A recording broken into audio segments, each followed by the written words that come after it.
Welcome to Nanak classes. दोस्तों, Nanak classes के YouTube channel पे आपका स्वागत है। स्पेशल आपके लिए रात 10 बजे एक छोटी सी क्लास चल रही है, एक बहुत ही शानदार 10 से 12 मिनट की स्पेशल क्लास आरपीएससी ईओ और आरओ के लिए चल रही है, जिसमें आपका इंडिया और राजस्थान करंट अफेयर्स है। तो आपको लगातार राजस्थान करंट अफेयर्स की महत्वपूर्ण करंट अफेयर्स नानक क्लासेज पर उपलब्ध करवाई जा रही है, और जो इंडिया करंट अफेयर्स की क्लास है वो हाईकोर्ट, एलडीसी और यूआरओ के लिए हमारा जो दूसरा चैनल है इंडिया का प्रताप क्लासेज, उस पर उपलब्ध करवाई जा रही है। तो स्टार्ट करें। राजस्थान करंट अफेयर्स में आज हम पढ़ेंगे राजस्थान आर्थिक समीक्षा 2022-23, क्योंकि ईओआरओ के लिए आपको पढ़ना है फरवरी तक का मैटर। फरवरी में बजट भी पास हुआ था, आर्थिक समीक्षा भी आई थी, तो वहां से प्रश्न पूछा जा सकता है। देखो, पूरे एक साल तक का करंट पूछा जा सकता है। अब क्या है क्या नहीं वो तो एग्जामिनर की मर्जी है क्या दे, लेकिन हमें हर चीज को पढ़ना है। तो आज हम पढ़ेंगे प्रधानमंत्री कृषि सिंचाई योजना में केंद्र राज्य का वित्त पोषण, 2021-22 के दौरान राजस्थान से कुल निर्यात, और 2022-23 के अनुसार राजस्थान के कितने खनिजों का खनन हो रहा है। तो करंट अफेयर्स का सुपड़ा साहब पार्ट नंबर 2 ये आर्थिक समीक्षा लेके आए हैं। देखिए, पहला प्रश्न देखो, राजस्थान में पेट्रोलियम उत्पादक क्षेत्र 4 पेट्रोलीफेरस बेसिन कितने जिलों में फैला है?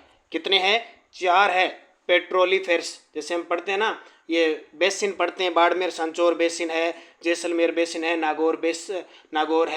नागौर बीकानेर बेसिन है, और विंध्यन बेसिन है। ये 4 बेसिन है और इसमें टोटल 14 जिले हैं। कितने? 14 जिले हैं।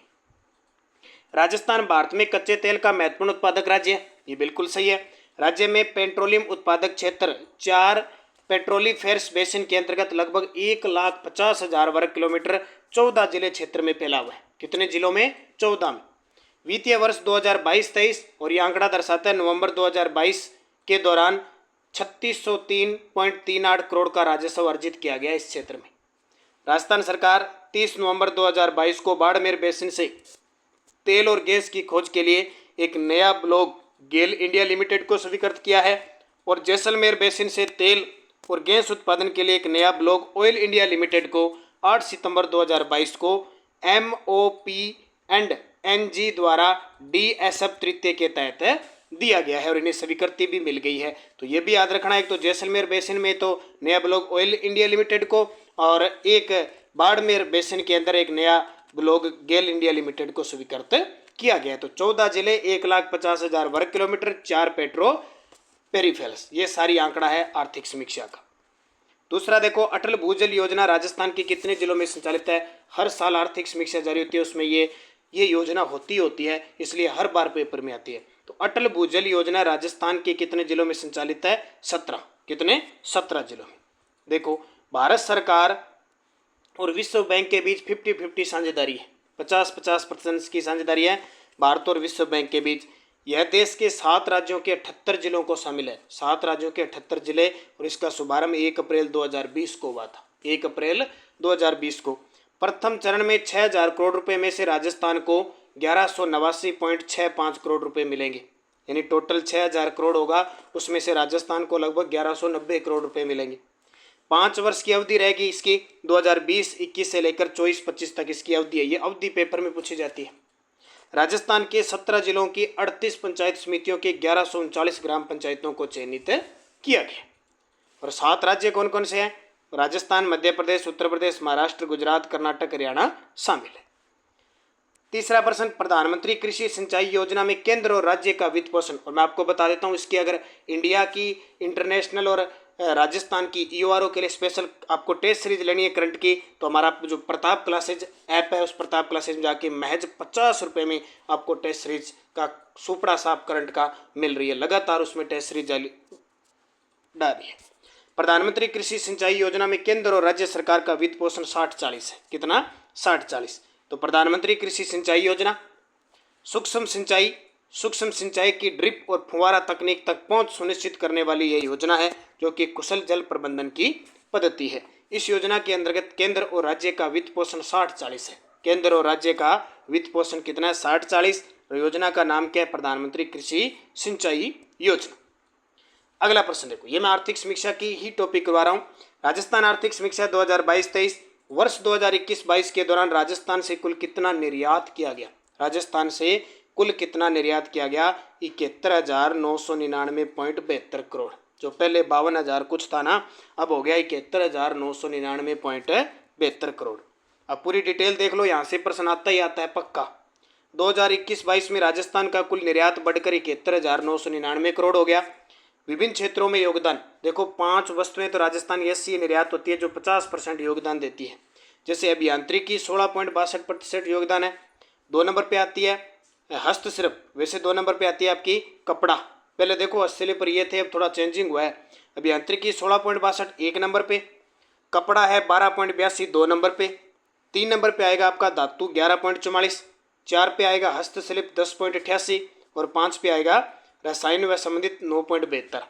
फिर रत्न व आभूषण 9.46 है, कृषि है 7.19 है, आयामी पत्थर है 6.22% है। तो यह आंकड़ा याद रखना, अभियांत्रिकी, कपड़ा, धातु, हस्तशिल्प और रसायन।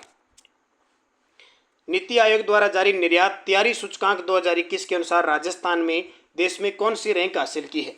नीति आयोग द्वारा जारी निर्यात तैयारी सूचकांक 2021 के अनुसार राजस्थान ने देश में कौन सी रैंक हासिल की है? 11वीं। याद रखना 11वीं रैंक हासिल की है राजस्थान ने और स्कोर बनाया है 47.13 का स्कोर रखा है।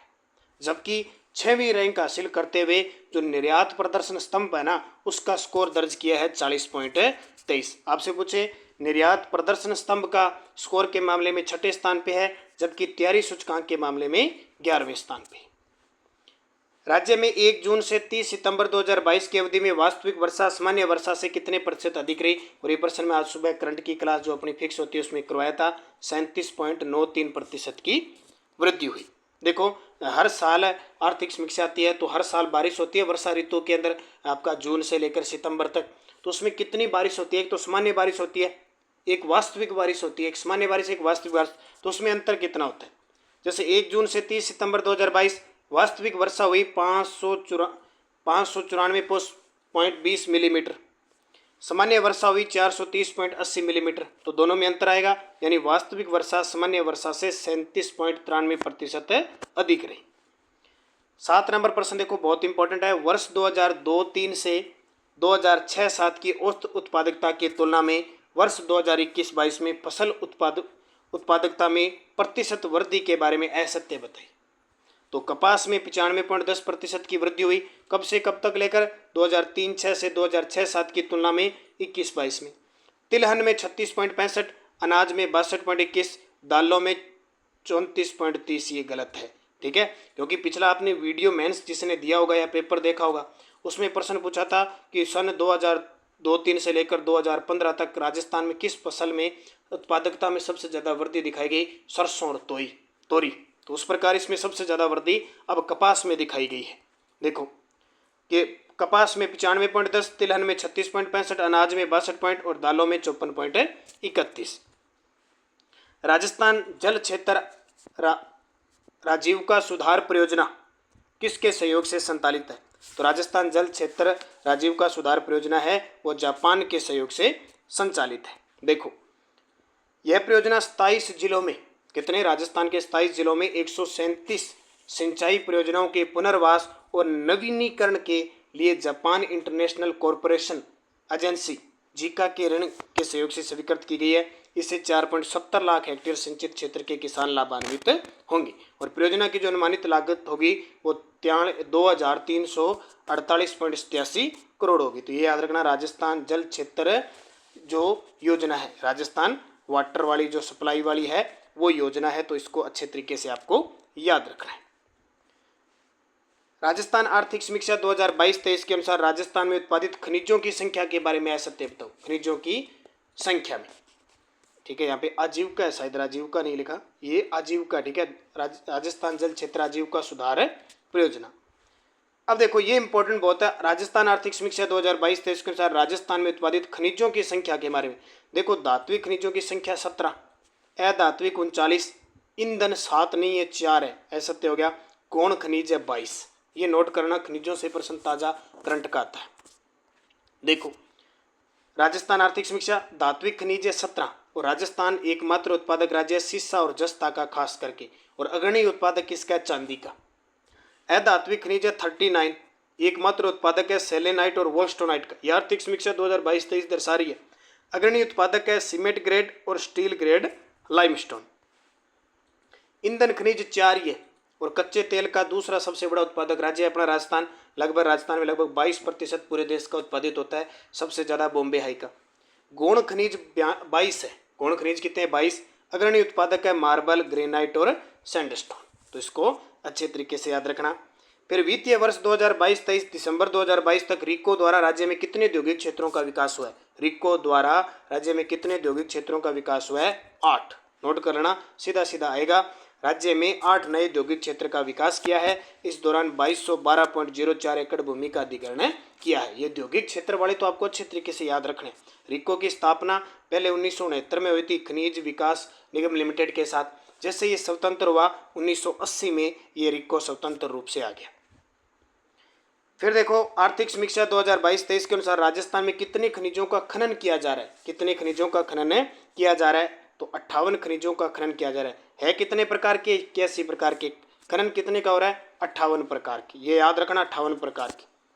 राज्य में अप्रधान खनिजों के 169 खनन पट्टे, प्रधान खनिजों के 169 खनन पट्टे, अप्रधान खनिजों के 15,759 खनन पट्टे तथा 17,462 खाद्यान्न लाइसेंस जारी है।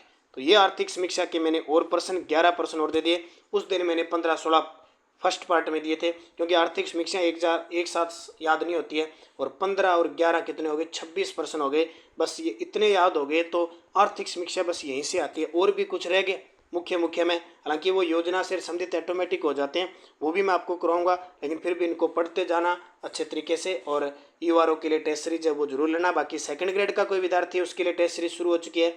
फर्स्ट पेपर की कॉलेज लेक्चरर के लिए शुरू हो चुकी है फर्स्ट पेपर की। और आपको मैं बता दूं फर्स्ट ग्रेड की कल से शुरू हो जाएगी। और इसके अलावा राजस्थान अध्ययन की चल रही है, करंट अफेयर्स की चल रही है, कई टेस्ट सीरीज हमारी। आप नानक क्लासेज ऐप को ज्वाइन जरूर करें। तो धन्यवाद। जय हिंद, जय भारत।